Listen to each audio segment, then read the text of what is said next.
Le suicide, faut s'en parler. Ça sauve des vies. Ça m'a sauvé d'en parler. Je suis passée à travers. Un geste, une parole. Ça peut faire toute la différence. Ensemble, on peut aller mieux. On va s'en parler. Première semaine de février. Participe aux conférences du CHUM sur la prévention du suicide.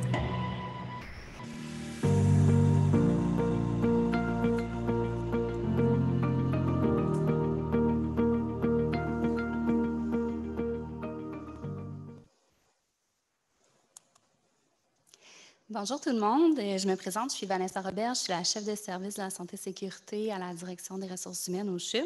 Ça me fait plaisir de vous accueillir ici au nom du comité organisateur de la semaine de la prévention du suicide. On vous souhaite la bienvenue à notre deuxième activité de l'édition 2023. Je profite de l'occasion pour remercier chaleureusement la Banque nationale de soutenir annuellement les activités en prévention du suicide qui sont organisées par le CHUM, et ce pour une 7e année consécutive.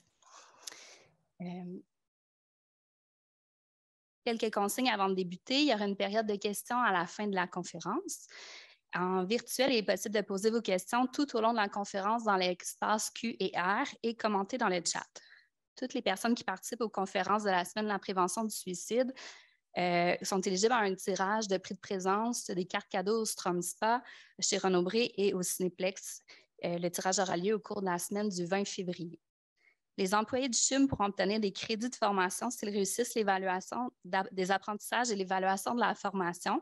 Pour ce faire, ils doivent se rendre en ligne sur la plateforme ENA, dans la section Semaine de la prévention du suicide, puis vous pouvez le faire au moment où ça vous convient.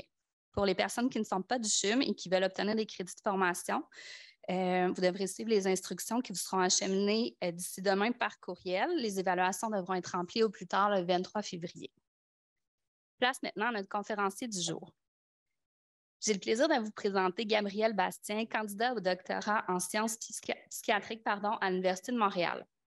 Il concentre ses travaux de recherche sur l'amélioration des soins prodigués aux personnes ayant une dépendance et une dépression.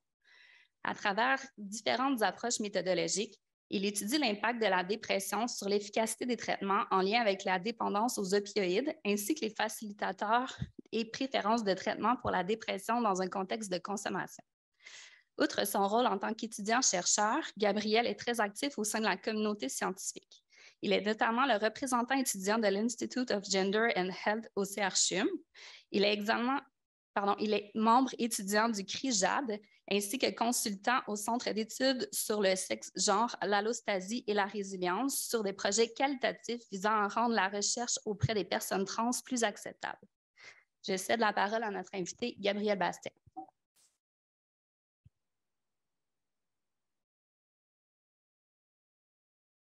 Donc, bonjour tout le monde. Merci d'être ici en présentiel. Je sais que c'est l'heure du midi puis que c'est votre moment où est-ce que normalement vous mangez. Aujourd'hui, je vais vous parler de suicide et de consommation de substances. On va faire un peu comme un topo de comment la consommation peut avoir un impact sur le risque suicidaire, puis en fait, comment la consommation vient se mélanger avec les troubles de santé mentale pour venir amener un risque suicidaire qui est encore plus élevé. Juste commencer en vous disant que j'ai aucun conflit d'intérêt à déclarer. Et aussi un petit avertissement, juste pour vous dire qu'étant donné qu'on fait une présentation sur le suicide, évidemment, on va parler de sujets qui sont un peu sensibles. Si jamais vous en ressentez le besoin, vous pouvez contacter la ligne d'aide pour le suicide du gouvernement du Québec au 1-866-APPEL ou 1-866-277-3553. J'ai décidé de commencer avec mes messages clés en début de présentation, question que ce soit vraiment ça qui reste dans votre tête tout le long de la présentation. Donc, dans le fond, 2 messages clés. Premièrement, le suicide est une expérience humaine. Et en fait, personne n'est à l'abri des idées suicidaires ou des comportements suicidaires. Comme Vanessa l'a expliqué dans ma présentation, moi, je me concentre là, sur l'amélioration des traitements pour la dépression. Puis, ça a donné que, par le fait même, j'ai eu l'expérience fortuite de développer une dépression il y a 2 ans, pendant laquelle j'ai eu aussi des épisodes d'idées suicidaires. Puis, dans le fond, je trouvais ça important de le mentionner aujourd'hui que c'est pas parce qu'on est dans le milieu de la santé, c'est pas parce qu'on travaille en psychiatrie que nécessairement on est à l'abri de ces choses-là. Et ce n'est pas non plus parce qu'on est en psychiatrie qu'on a nécessairement accès facilement aux soins de santé mentale, puis on va y revenir un peu par la suite. Et le deuxième message, c'est qu'il y a toujours de l'espoir. Donc, j'en suis la preuve vivante. Je suis là devant vous aujourd'hui pour vous faire une présentation sur le suicide. Je n'étais pas du tout là dans ma tête voilà 2 ans. Et donc, voilà, juste vous dire qu'il y a toujours de l'espoir. Donc, pour ce qui est de la présentation d'aujourd'hui, je vais commencer par faire un petit topo vite là, sur ce qui est suicide santé mentale. Je pense que je ne vous apprendrai rien en lien avec ça. Mais après ça, on va parler de consommation de substances, de troubles concomitants, donc le moment où est-ce qu'on a un problème de santé mentale et un problème de dépendance en même temps. Ensuite, on va parler des impacts des troubles concomitants sur le risque suicidaire parce que nécessairement, le fait d'avoir un trouble de santé mentale, en plus d'avoir des problèmes de consommation, ça vient créer un effet synergique au niveau du risque suicidaire et pour plein d'autres choses, entre autres avec l'accès aux soins de santé. Par la suite, étant donné que c'est quelque chose qui m'intéresse beaucoup, les différences liées au genre, je voulais aussi qu'on fasse une petite partie sur les différences liées au genre en lien avec le risque suicidaire puis en lien avec la consommation. Je pense que vous le savez que le risque suicidaire est souvent plus élevé chez les personnes qui sont des hommes. Par contre, il y a quand même des nuances à apporter à ce message-là, puis c'était pour ça que je voulais faire une petite partie là-dessus. Et finalement, bien évidemment, on va finir avec une partie sur comment bien répondre à ces problématiques-là parce qu'on est dans une semaine de prévention du suicide. On veut activement avoir un impact sur le risque suicidaire des gens de notre entourage et des gens qu'on traite. Donc, premièrement, le lien entre le suicide et la santé mentale. Donc, il y a 3 suicides par jour qui sont faits au Québec. Le taux de suicide est 3 fois plus élevé chez les hommes versus les femmes, comme je vous l'ai un peu mentionné il y a très peu longtemps. Par contre, le taux de tentative de suicide est plus important chez les femmes que chez les hommes. Donc, dans le fond, la mort par suicide va être plus élevée chez les hommes, entre autres parce que, en fait, une des explications qu'il pourrait avoir à ça, c'est que souvent, les hommes, ils vont avoir de la difficulté de par les pressions sociales à aller chercher de l'aide, particulièrement pour les problèmes de santé mentale. Et donc, ça va faire en sorte que on va être capable de... En fait, ils vont rentrer dans le système de santé au moment où est-ce qu'il va y avoir une tentative de suicide, par exemple. Et bon, c'est pas un secret que la santé mentale est centrale dans les comportements suicidaires. Donc, 90% des personnes qui décèdent par suicide ont un problème de santé mentale et pour plusieurs raisons, mais entre autres parce que les problèmes de santé mentale ont tout un facteur commun, c'est-à-dire la détresse psychologique. Donc, juste pour vous donner une petite idée du risque suicidaire, le risque suicidaire n'est pas le même pour tous les troubles de santé mentale. Il va être particulièrement important pour ce qui est de la dépression, autant unipolaire que bipolaire. Les comportements suicidaires sont assez centraux dans la dépression. D'ailleurs, c'est même un des critères diagnostiques pour la dépression unipolaire et bipolaire. Le risque de dépression bipolaire est plus élevé que la dépression unipolaire pour ce qui est du suicide, étant donné que ça vient avec plein d'autres problématiques. Entre autres, tu peux avoir des épisodes mixtes où est-ce que tu vas avoir des symptômes de manie en même temps de symptômes dépressifs. Et là, ça devient un moment assez critique au niveau du risque suicidaire, étant donné qu'on a plus d'énergie, mais on a encore toutes les idées noires qui existent encore et donc plus de risque d'agir sur ces idées-là. Schizophrénie, je pense que vous êtes un peu au courant de ça aussi. La schizophrénie, ça vient avec plusieurs symptômes. Entre autres, ceux qu'on connaît le plus, c'est les symptômes positifs, donc tout ce qui est hallucination, paranoïa, ce genre de choses-là. Mais la schizophrénie vient aussi avec des symptômes qu'on dit de l'humeur, donc des symptômes qui sont apparentés à des symptômes dépressifs. Et dans le fond, cette détresse psychologique-là va venir augmenter le risque suicidaire encore une fois. Et finalement, dans les 4 troubles que je vous ai présentés ici, c'est les troubles anxieux qui ont un risque suicidaire qui est moins élevé. Ça reste quand même que parce que le fait d'avoir un trouble anxieux vient augmenter de 4 à 5 fois notre risque suicidaire. Maintenant, on va passer un peu plus à la consommation de substances. La majorité des gens qui ont un problème de santé mentale vont aussi avoir un certain niveau de consommation de substances. On ne parle pas ici nécessairement de dépendance. Mais les problèmes de santé mentale et la consommation, c'est des bons amis. Et la raison pourquoi, c'est parce que la consommation peut parfois aider à enlever certains symptômes ou enlever un peu la détresse psychologique qu'on va avoir au quotidien. Par contre, évidemment, c'est seulement une patch. Ça ne va pas être suffisant pour venir aider à la détresse psychologique. Et éventuellement, lorsqu'on se ramasse avec une consommation qui est chronique, voire une dépendance, on va avoir un risque suicidaire qui va être plus élevé. Je vous présente ici certaines substances. Évidemment, ce n'est pas toutes les substances qui vont avoir le même risque suicidaire. Dans le graphique que je vous ai présenté ici, c'est majoritairement l'alcool et les opioïdes qui ont le plus grand risque suicidaire. La raison, c'est parce que ces deux substances-là, c'est des substances dépressives, qu'on appelle les dépresseurs, en fait. Donc, qui ont un effet dépressif sur le cerveau et qui peuvent venir potentialiser les impacts d'une dépression primaire, par exemple. Donc, venir augmenter la sévérité des symptômes dépressifs. D'autres substances sont aussi associées avec un risque suicidaire qui est plus élevé, par exemple la cocaïne et les psychostimulants. Le mécanisme d'action va être un peu différent étant donné que la cocaïne et les psychostimulants, c'est des stimulants pour le cerveau. Et donc, ils vont avoir comme effet de momentanément améliorer les symptômes dépressifs. Par contre, il va y avoir un backlash. Donc, c'est souvent lorsque la personne va arrêter de consommer ou lorsque la personne va être en sevrage ou en lendemain de consommation, que là, il va y avoir une augmentation des symptômes dépressifs et donc une augmentation du risque suicidaire aussi.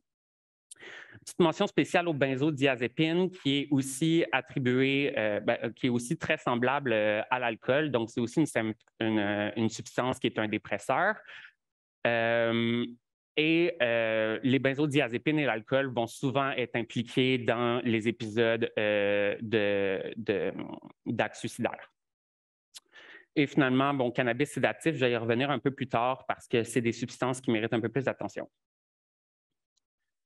Donc, comme je vous l'ai mentionné, la consommation et les troubles de santé mentale, c'est des très bons amis. Ils vont très souvent main dans la main ensemble. Et environ 50% des personnes qui ont un trouble de santé mentale vont aussi avoir un trouble lié à l'usage de substances, donc une dépendance.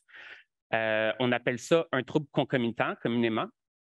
Et donc, c'est un trouble qui va avoir comme impact de venir augmenter autant le risque de consommation que la sévérité des symptômes de santé mentale. Par exemple, en schizophrénie, la consommation de cannabis va venir augmenter la détresse psychologique, entre autres en venant augmenter les symptômes psychotiques. Encore une fois, la consommation d'alcool avec dépression, ce n'est pas un très bon mix parce que ça vient potentialiser la sévérité des symptômes dépressifs. Et la question qu'on se pose souvent dans les troubles concomitants, c'est quel trouble vient avant l'autre? Lequel est l'œuf, lequel est la poule?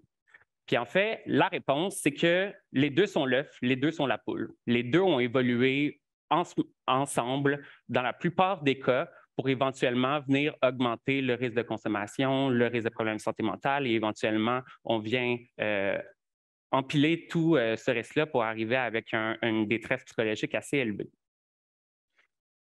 Et autre chose qui est importante à mentionner aussi, c'est que, 50% des personnes vont avoir un trouble de santé mentale et un trouble lié à l'usage de substances. Mais de ce 50%-là, il y a un autre 50% qui va avoir un troisième trouble, un autre 50% qui va avoir un quatrième trouble et ainsi de suite.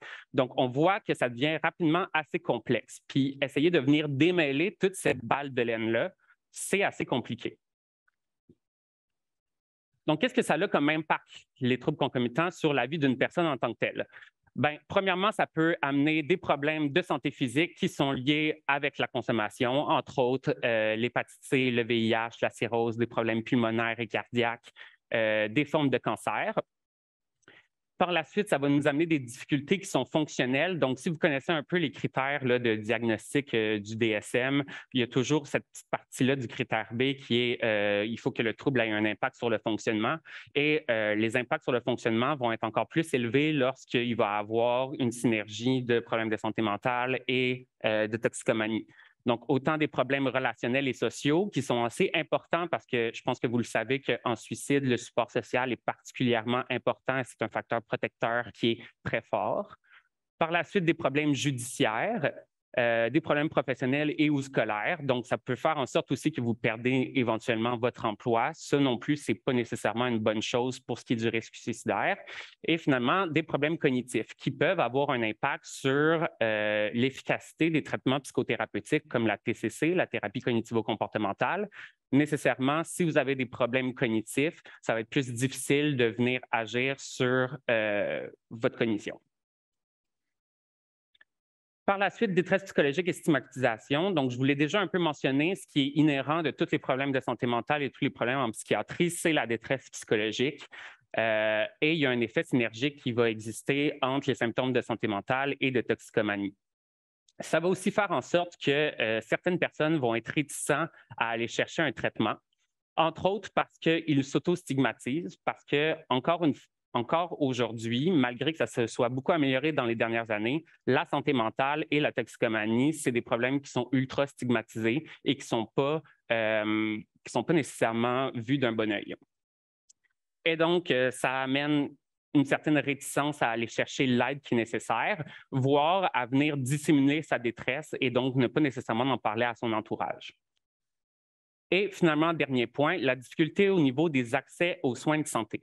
Je pense que vous le savez qu'en santé mentale, les soins de santé sont assez difficiles à aller chercher, particulièrement depuis la pandémie, parce qu'on a de moins en moins de personnel, on a de plus en plus de problématiques de santé mentale.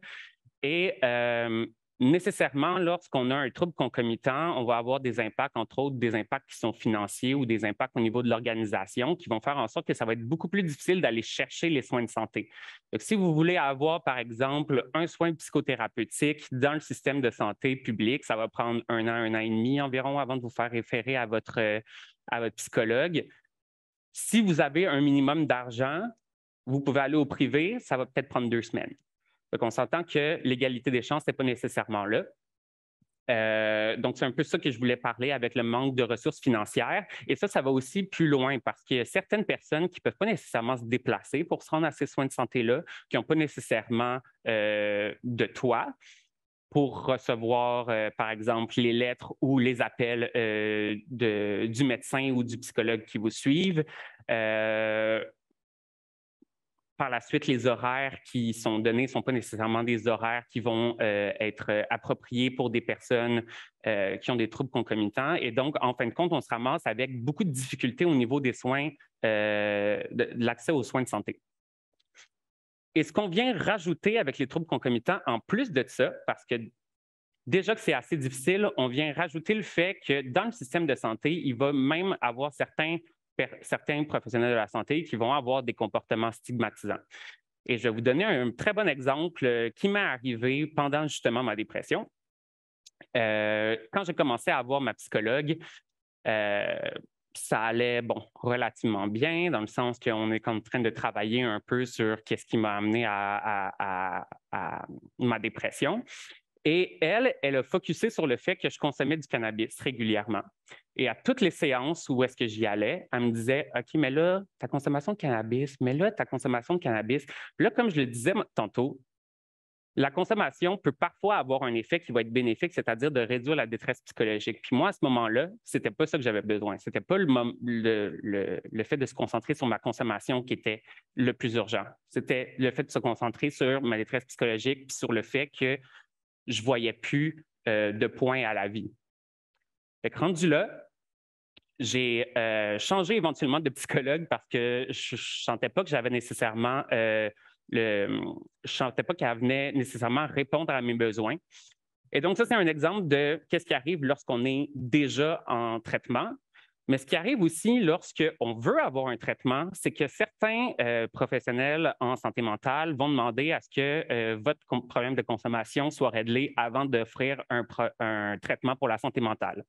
L'idée étant que la consommation, comme je l'ai mentionné un peu, peut avoir un impact sur l'augmentation des symptômes. Et donc, il y a des troubles de santé mentale qui peuvent être induits par de la consommation. Et là, un professionnel de la santé va se dire, à quoi ça sert que j'essaie de traiter sa dépression si, en fin de compte, sa dépression est créée par sa consommation? C'est vrai parfois, pas toujours, par contre. Et donc, faire attention aussi à ça, de comme je ne vois pas pourquoi on devrait empêcher des gens d'avoir accès à des soins de santé simplement parce qu'ils consomment régulièrement. Et donc, gardez ça en tête. Je vais revenir un petit peu sur ce que je vous mentionnais tantôt au niveau de l'œuf et la poule, donc la temporalité des troubles concomitants. Donc, comme je vous l'ai mentionné, la majorité du temps, les troubles concomitants vont se développer pas mal en même temps. Donc, il va y avoir une augmentation des symptômes de santé mentale qui va venir éventuellement augmenter le risque de consommation et ainsi de suite. On se ramasse dans un cercle vicieux qui va venir potentialiser les deux troubles. Ce que les études ont été capables de trouver, par contre, c'est que le risque suicidaire est particulièrement important lorsqu'une personne a un trouble concomitant et qu'on vient traiter sa consommation sans venir traiter ses problèmes de santé mentale. Donc, je vous donne un petit exemple ici. On a deux chemins qui existent. C'est très, très simplifié, on s'entend. Donc, un premier chemin qui est en haut, où est-ce qu'une personne commence avec une dépression primaire, éventuellement se met à consommer. Donc, j'ai écrit comme un trouble d'usage de substances qui serait induit et éventuellement, on vient traiter cette dépendance-là, mais les symptômes dépressifs restent encore là parce qu'on avait une dépression qui était primaire. À ce moment-là, c'est le moment le plus critique pour le risque suicidaire. Et ça fait quand même du sens parce qu'en tant que tel, la personne est encore en détresse psychologique puis on lui a enlevé sa seule béquille qui pouvait y amener un certain échappatoire. Et donc, ça vient d'autant plus démontrer l'importance de venir traiter autant les symptômes de santé mentale que les symptômes de dépendance, étant donné que éventuellement, il va avoir un risque plus élevé, autant pour le suicide, mais aussi éventuellement pour la rechute.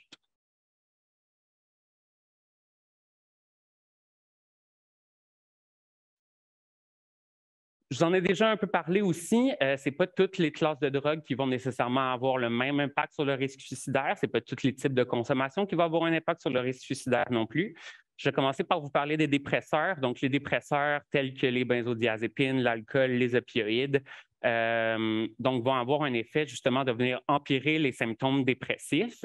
Et l'alcool et les benzodiazépines sont impliqués dans 22% des suicides.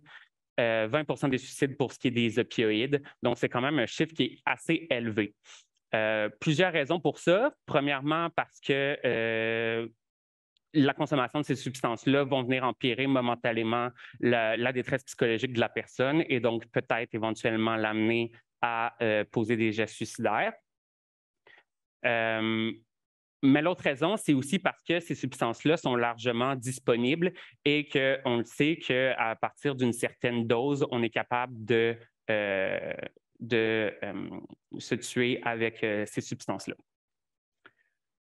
Par la suite, pour ce qui est des stimulants, donc les stimulants tels que la méthamphétamine, la cocaïne, la MDMA, l'ecstasy, ce genre de choses-là, c'est des substances qui vont avoir un impact habituellement de venir réduire la détresse psychologique sur le coup.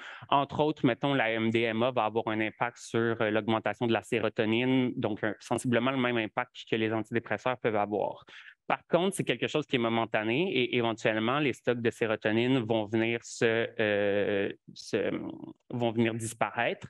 Et c'est à ce moment-là, lorsque la personne va être en sevrage, va être en lendemain de consommation, qu'il va avoir un backlash, donc une augmentation assez marquée des symptômes dépressifs.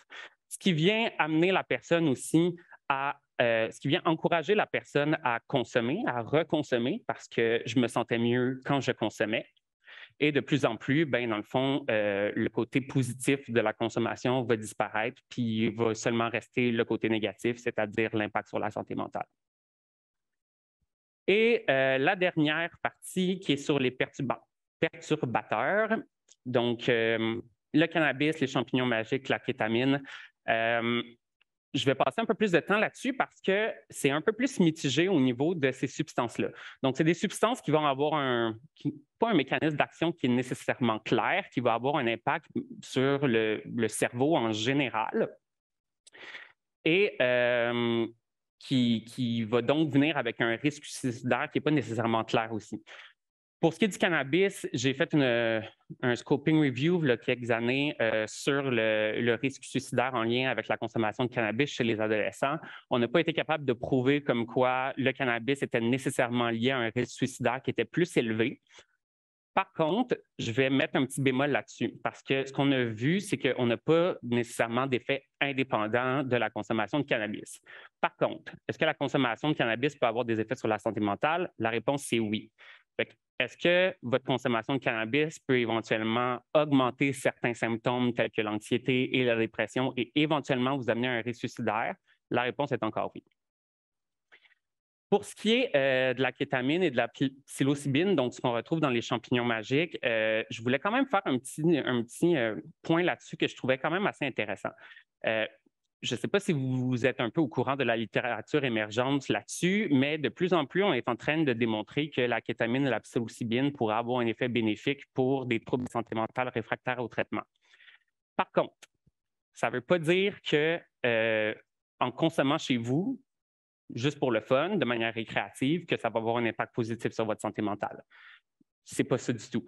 Ces substances-là sont utilisées pour venir briser ou comme baisser les barrières cognitives que la personne pourra avoir et va souvent être utilisée dans un contexte qu'on appelle, dans un contexte psychothérapeutique. Donc, vraiment plus pour venir potentialiser les effets de la psychothérapie et ce n'est pas la substance en tant que telle que cet effet-là. C'est la combinaison de la substance avec des techniques psychothérapeutiques qui va avoir un impact bénéfique. Et encore là, il n'y a toujours pas tant de données sur le sujet. Les données sont encore mitigées. Il y a les études qui sont faites sur des populations qui sont très homogènes, qui ne sont pas nécessairement représentatives et souvent, ça va être avec des nombres de participants qui est assez faible. Et donc, un petit bémol sur la kétamine et la psilocybine pour le traitement des troubles réfractaires.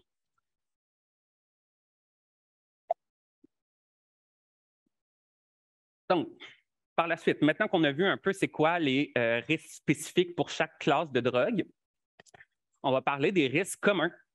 Donc, c'est-à-dire que la consommation de substances va avoir un impact sur plusieurs facteurs de risque pour le suicide. Entre autres, l'impulsivité va venir diminuer l'inhibition, va avoir un impact sur la prise de décision, l'évaluation du risque, du jugement.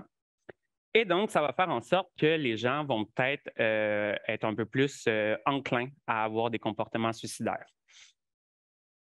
Et donc là, on parle de consommation aiguë dans ce cas-là. On ne parle pas nécessairement de consommation chronique. Pour ce qui est de la consommation chronique, ça va aussi avoir un impact sur le cerveau. Et la consommation chronique va venir impliquer les mécanismes de stress chronique que vous connaissez probablement très bien, c'est-à-dire des régulations de l'axe HPA. Éventuellement, il va y avoir développement de neurotoxicité dans le cerveau qui va amener plusieurs changements. Entre autres, va pouvoir altérer le fonctionnement de vos neurotransmetteurs et donc va venir augmenter votre risque pour certains problèmes de santé mentale tels que la dépression.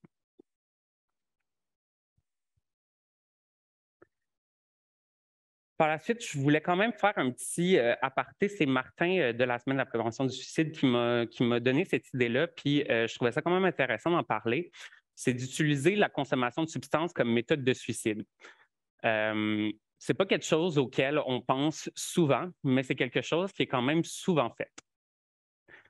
Donc, 4 % des overdoses sont intentionnelles. Ce chiffre-là diminue dans les dernières années, mais pour la seule bonne raison que les overdoses non intentionnelles augmentent. Fait que, en nombre absolu, le nombre d'overdoses intentionnelles est en train d'augmenter. Et le problème, c'est que c'est une problématique qu'on ne sait pas grand-chose dessus, étant donné que la plupart des suicides par overdose ne vont pas nécessairement être classés comme étant un suicide, vont être classés comme étant une mort par overdose. C'est sûr que c'est quand même assez difficile de venir déterminer est-ce que la personne a fait un overdose de manière non intentionnelle ou si c'était vraiment pour un suicide. Donc, c'est un peu ça qui vient expliquer pourquoi on a très peu de données là-dessus. Par contre, ce qu'on sait, c'est que l'overdose est utilisée comme méthode de suicide, particulièrement chez les hommes qui sont plus âgés et particulièrement chez les personnes qui ont de la polyconsommation. Et juste un petit un petit point que je voulais faire aussi au niveau des opioïdes. Donc, il y a quand même un risque 12 fois plus élevé de mourir par overdose lorsqu'il y a des opioïdes qui sont impliqués, pour les raisons que, dans le fond, les opioïdes vont avoir des effets dépresseurs au niveau pulmonaire, entre autres. Donc, éventuellement, on va mourir simplement parce qu'on arrête de respirer. Encore une fois, mention spéciale à l'alcool et aux benzodiazépines qui sont largement prévalents dans les overdoses, les suicides par overdose.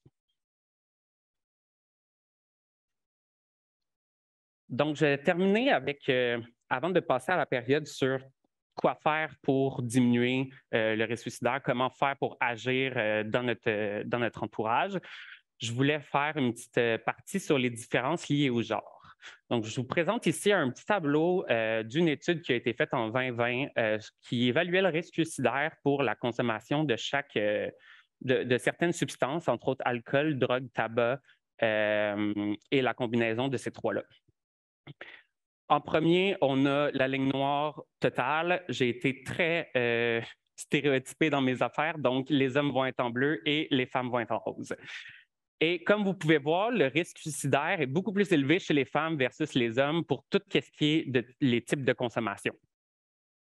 Et c'est étonnant, ça, non? Parce que j'imagine que la plupart d'entre vous pensez que les personnes qui consomment le plus, c'est les hommes. Les personnes qui ont le plus sévères problèmes de consommation, c'est les hommes. La réponse, c'est que ce n'est pas vrai tout à fait, puis qu'en fait, les femmes vont avoir autant de problèmes de consommation, sinon plus que les hommes.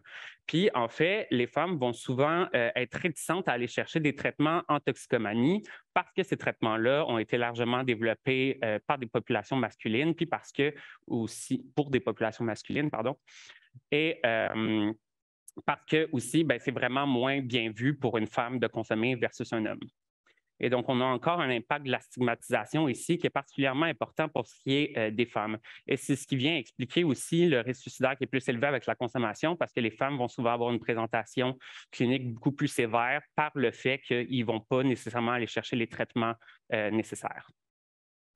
Pour ce qui est des personnes trans ou les personnes de la diversité de genre, le risque suicidaire est encore plus élevé que pour les femmes. Je n'ai pas de données à comparer pour ça parce qu'il y a très peu de données sur le sujet, mais je vais vous expliquer un peu plus pourquoi dans la prochaine diapo.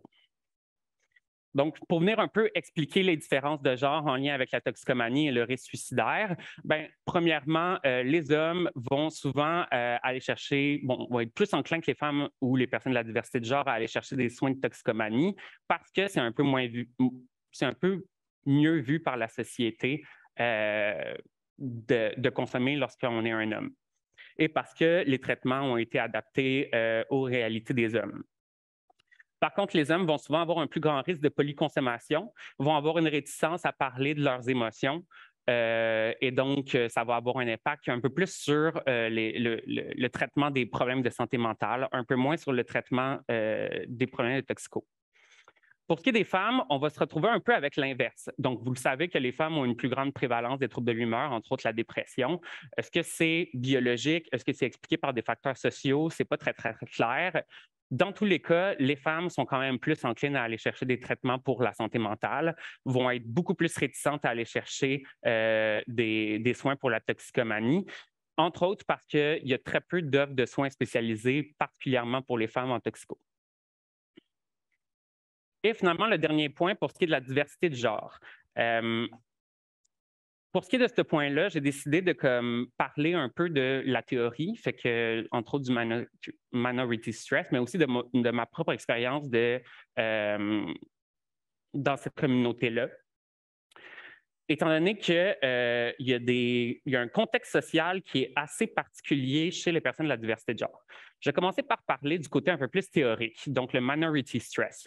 C'est un modèle qui a été développé au début des années 2000, qui a été peaufiné dans les années 2010, qui démontrait en fait que les personnes qui font partie d'un groupe minoritaire vont avoir des expériences du fait qu'ils sont un groupe minoritaire. Donc souvent des expériences de discrimination, des expériences d'exclusion, ce genre de choses-là.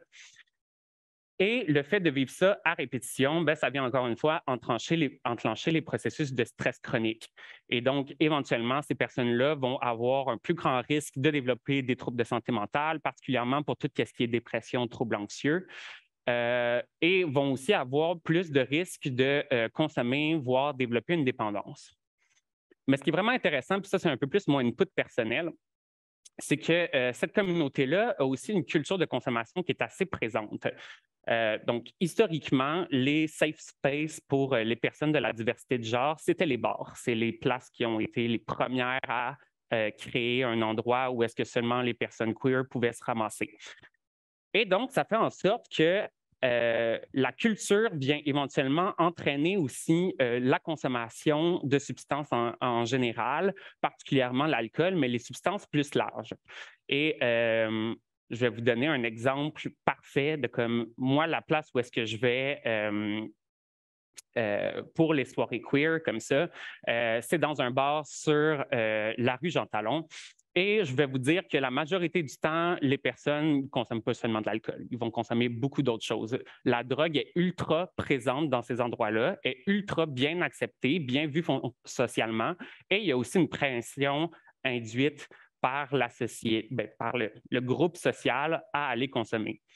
Et donc, ça fait en sorte qu'une personne qui voudrait aller chercher un support social de personnes similaires, donc de personnes qui font partie de la diversité de genre, vont nécessairement être plus exposées à des milieux de consommation et donc ça va entraîner un plus grand risque de consommation. Et dernier point, étant donné qu'il y a très peu d'offres de soins spécialisés pour les femmes, on a encore moins pour les personnes de la diversité de genre. Et donc, finalement, la dernière partie, comment est-ce qu'on répond à tout ça? Donc, je vous ai détaillé là, toutes les problématiques qu'on pourrait avoir. Je pense que vous avez compris à quel point c'est assez complexe, les troubles concomitants. Et le traitement des troubles concomitants va être aussi complexe que la présentation des personnes. Le rétablissement, c'est un processus qui est non linéaire. C'est un processus qui est toujours qui avance lentement mais sûrement. Et en fait, c'est un processus dans lequel l'être humain qui se retrouve au centre va avoir différents facteurs qui peuvent venir influencer son bien-être ou sa santé mentale. Entre autres, il y a des facteurs dynamiques tels que les facteurs de risque à court terme et les facteurs de protection sur lesquels nous, en tant qu'intervenants, on peut venir agir. Par exemple, pour ce qui est des facteurs à court terme, premièrement, assez évidemment, le risque suicidaire. Donc, premièrement, évaluer le risque suicidaire. Par la suite, agir pour le risque en lien avec ce risque suicidaire-là, que ce soit de faire, par exemple, un plan d'action ou que ce soit de s'assurer que la personne puisse en parler dans son entourage, que la personne ait un support social, ce genre de choses-là. Par la suite, les symptômes aigus de santé mentale. Donc, comme je vous l'ai mentionné, une personne qui se présente avec des problèmes de santé mentale et de toxico, par exemple, dans un centre de toxicomanie, va très rarement recevoir les soins appropriés pour ces problèmes de santé mentale et ça vient une période critique pour le risque suicidaire. Donc, le fait d'adresser ces symptômes de santé mentale-là, de venir un peu stabiliser la détresse psychologique de la personne, nécessairement, ça va avoir un impact positif aussi sur son risque suicidaire. Par la suite, insomnie, désespoir, consommation active. Premièrement, je vais parler de l'insomnie. Est-ce qu'il y en a ici, par applaudissement, qui ont déjà vécu de l'insomnie? Est-ce qu'il y en a ici, par applaudissement, qui ont vécu des impacts négatifs de leur insomnie sur leur fonctionnement général? Vous voyez, c'est quand même assez répandu, hein? Et pour ceux qui sont dans mon entourage, particulièrement la première ligne ici, vous le savez que j'ai beaucoup de la misère à dormir, puis que l'insomnie, pour moi, ça a été le symptôme le plus central de ma dépression. Et à partir du moment où est-ce qu'on m'a traité pour ça et que j'ai été capable de dormir, ma vie a complètement changé. Parce que le fait de manquer de sommeil, ça a plusieurs impacts, entre autres au niveau du stress chronique du cerveau, mais aussi, vous avez probablement déjà vécu ça, des journées où est-ce que vous dormiez mal, vous avez plus de symptômes anxieux, vous êtes plus irritable, c'est beaucoup plus difficile de venir faire la part des choses aussi. Donc, le sommeil, c'est quelque chose de très, très important et à ne pas négliger. Par la suite, pour ce qui est du sentiment de désespoir, nécessairement, c'est quelque chose qui est difficile à venir intervenir dessus, mais c'est quelque chose qui est quand même central aussi. Si vous avez constamment un sentiment de désespoir, comme quoi il n'y a pas nécessairement de choses bénéfiques qui vont vous arriver dans votre vie, c'est très difficile de ne pas avoir d'idées suicidaires à ce moment-là. Donc, de travailler un peu sur ce qui vous donne envie de rester en vie. Ça va vous permettre éventuellement de mettre un peu vos idées en perspective. Et finalement, la consommation active, bien, dans le fond, si une personne consomme activement, bien, essayez de voir les méthodes que vous pouvez faire pour diminuer sa consommation, voire amener à l'abstinence. On peut mettre en place aussi des méthodes de réduction des méfaits pour venir un peu diminuer les impacts de la consommation chez la personne. Pour ce qui est des facteurs de protection, les groupes de support, donc d'offrir des interventions psychosociales aux personnes qui ont un trouble concomitant, ça va avoir un impact très positif. Entre autres, les groupes de support, bien, ça permet à développer éventuellement un support social chez des personnes qui n'en ont pas nécessairement. Et le support social, c'est très central c'est un facteur de protection très central pour la suicidalité. Par la suite, plusieurs autres facteurs de protection tels que le logement, avoir un emploi, ce genre de choses-là, c'est des facteurs psychosociaux sur lesquels on ne va pas nécessairement se concentrer dès le départ, mais c'est des facteurs qui sont très, très importants parce qu'on s'entend que quand vous avez pas de logement, que vous dormez dans la rue à toutes les nuits, particulièrement avec le froid qu'il y a en ce moment, moi, personnellement, ça ne me donnerait pas le goût de me lever le matin. Oups. Et finalement, ben, vous, en tant qu'intervenant, ben, vous pouvez développer une relation de confiance. Vous devez travailler sur le développement d'une relation de confiance avec vos patients. Question qu'éventuellement, ben, si jamais ils ont des comportements suicidaires ou des idées suicidaires, ben, ils vont être ouverts à vous en parler. Pour ce qui est des facteurs de risque à long terme, bon, c'est des affaires qui sont un peu plus difficiles à venir agir dessus. Par exemple, l'histoire familiale, la génétique, on n'a pas vraiment de thérapie génique pour le moment, puis je ne pense pas que ce serait la meilleure méthode à utiliser dans ce cas-là. Donc, quand même être conscient de ces facteurs de risque-là à long terme qui pourraient avoir un impact sur les interventions qu'on essaie d'offrir. Donc, comment y répondre comme il faut? Premièrement, des traitements intégrés et collaboratifs en santé mentale et en toxico. Donc, vraiment s'assurer qu'on traite et les problèmes de santé mentale et les problèmes de consommation, toute autre comorbidité physique aussi, et qu'on le fasse dans une équipe qui est intégrée. Donc, une équipe qui agit tous vers le rétablissement de la personne. Ça arrive des fois où est-ce que, parce qu'on fonctionne par référence, il y a certains intervenants qui vont faire des interventions qui vont avoir un impact négatif sur, par exemple, la toxicomanie. Fait que ça pourrait avoir un impact positif sur la santé mentale, mais ça pourrait avoir un impact négatif sur la toxico et vice-versa. Donc, le fait d'offrir des traitements qui font du sens, autant pour la toxicomanie et la santé mentale, ça vient grandement améliorer les chances de rétablissement de la personne. Aussi, pour ce qui est de la consommation, bien, quand même important, moi particulièrement qui travaille dans les opioïdes, c'est le genre de choses qui m'intéressent. Les traitements agonistes opioïdes permettent de diminuer le risque suicidaire d'environ 20 %. Pour plusieurs raisons, parce qu'entre autres, on est capable de venir contrôler la consommation, mais aussi parce que ces traitements-là semblent avoir un impact sur la détresse psychologique puis les symptômes dépressifs.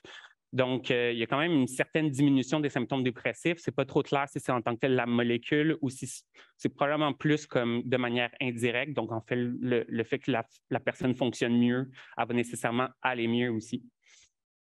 Ensuite, stabilisation de la situation, donc toutes les interventions psychosociales qu'on peut faire pour venir augmenter les facteurs de protection, que ce soit diminuer les problèmes judiciaires, trouver un logement, trouver un emploi. C'est des choses qui vont donner un sens à la vie à la personne et qui vont éventuellement avoir un impact positif. Impulsivité et insomnie. Donc, insomnie, je pense que je vous l'ai assez bien illustré. C'est super important de venir traiter ça. Et finalement, dernière chose, de déterminer un plan de crise avec la personne. Donc, mettons qu'il y a un épisode qui s'enclenche. Qu'est-ce que je fais? Qui est-ce que j'appelle? C'est qui les personnes dans mon entourage qui vont être capables de répondre à mes besoins?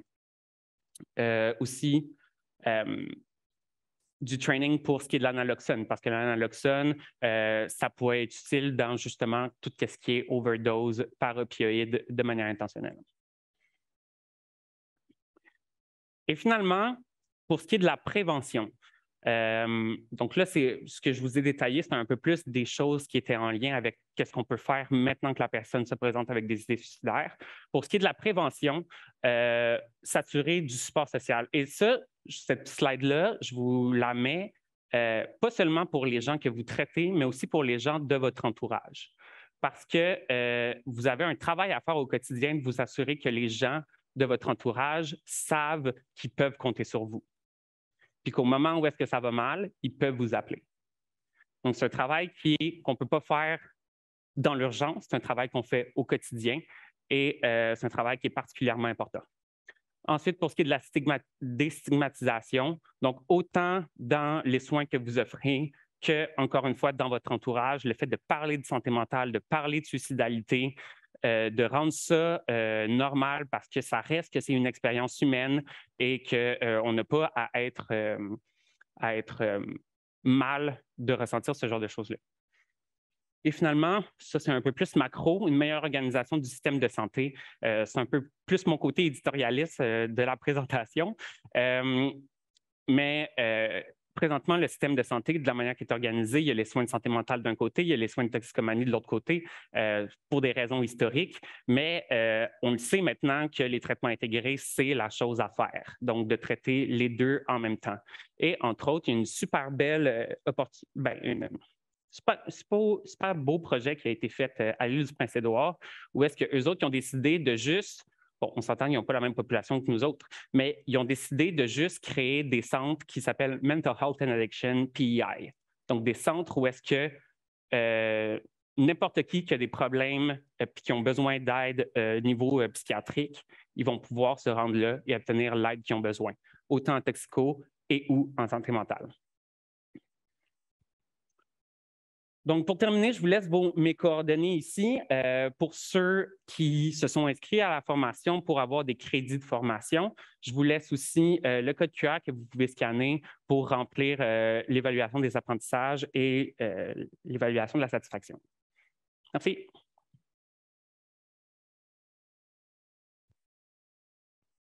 Merci. Merci beaucoup, Gabrielle, pour la présentation. J'invite les participants, si vous avez des questions, à vous présenter au micro. Entre-temps, on a reçu des questions dans le Q&A. Première question. Pensez-vous que les médecins de famille sont suffisamment spécialisés ou préparés pour traiter un patient avec dépression majeure, avec troubles concomitants, ou il faudrait automatiquement référer à un psychiatre? Très bonne question.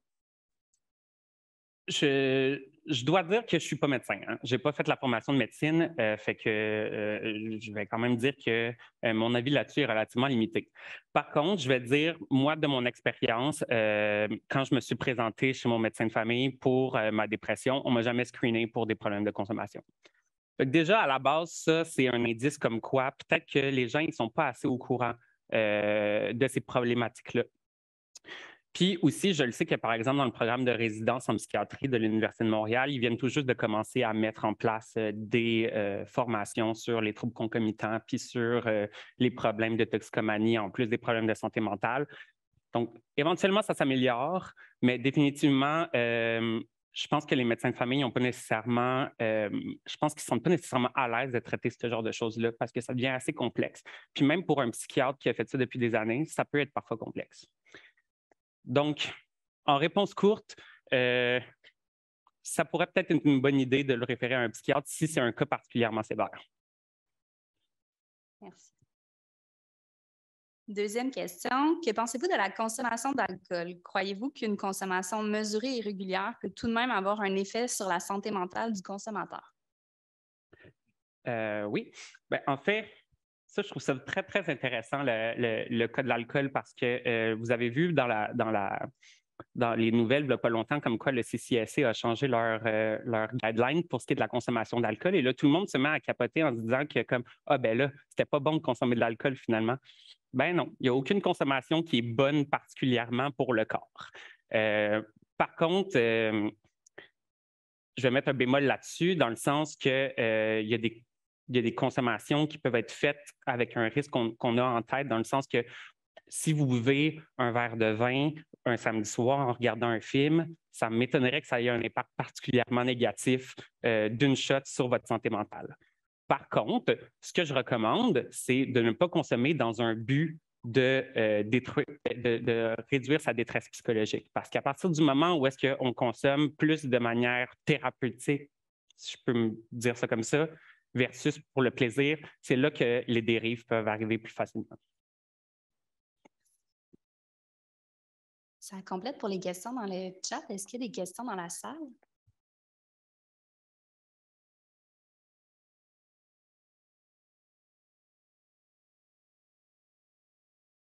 J'imagine que j'ai été assez clair. Merci beaucoup, Gabrielle. Puis merci beaucoup à tous les participants en virtuel et en présentiel.